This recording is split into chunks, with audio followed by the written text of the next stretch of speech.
one of the things I'm going to do is share with you a very simple sort of 3-stage model of social marketing maturity. The first phase is the pioneering phase, and I think really this is very simple. What happens is you start getting individuals within organisations that have a passion into social marketing activities, and they have a real personal agenda to drive them forward, often against the traditional ways of behaving and operating within that organisation. What happens is that organisations move from these pioneering stages to the sort of facilitating stage, and at this point you start to see structure take place, you start to see sharing of best practices, you start to see organisations having clear guidance, for example, whether it be charters or guidelines on how they should operate in the social marketing space. And I think my feeling is that there are lots of pharma companies who seem to be gravitating towards this part of their development of the social media. The final stage is what's called the strategic stage. And I think this is really just a stage where it starts to become embedded in the company's DNA. It's the way of doing things. Whilst there is that level of compromise that we have within pharma, actually the benefits of what we can do massively outweigh those downsides.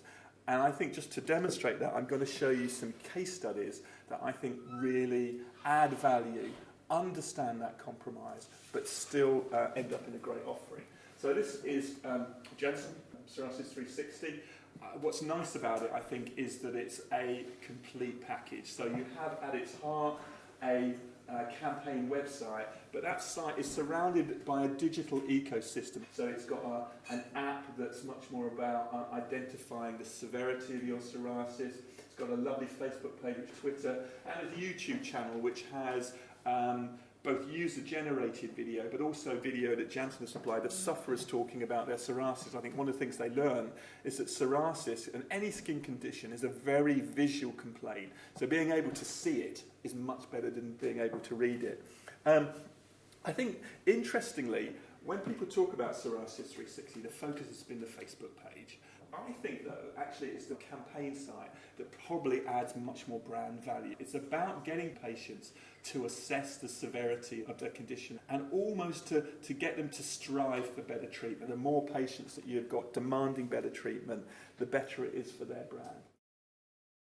I thought I'd show you a case study from a company that I think is incredibly social media mature, which is Boehringer Ingelheim, and show you a campaign that I think has taken learnings from consumer. Just in case you haven't seen Pepsi Refresh, it's a massive social media campaign by Pepsi. The idea is that you refresh your community. So what you do is you think of an idea that's going to refresh your community, you submit an application, you use your social network to get people to vote for you, and if you get enough votes, there's a chance that you get funding to make your thing happen. What Boehringer have done is to say, okay, let's take that and let's ape it. And I think they've copied it almost completely.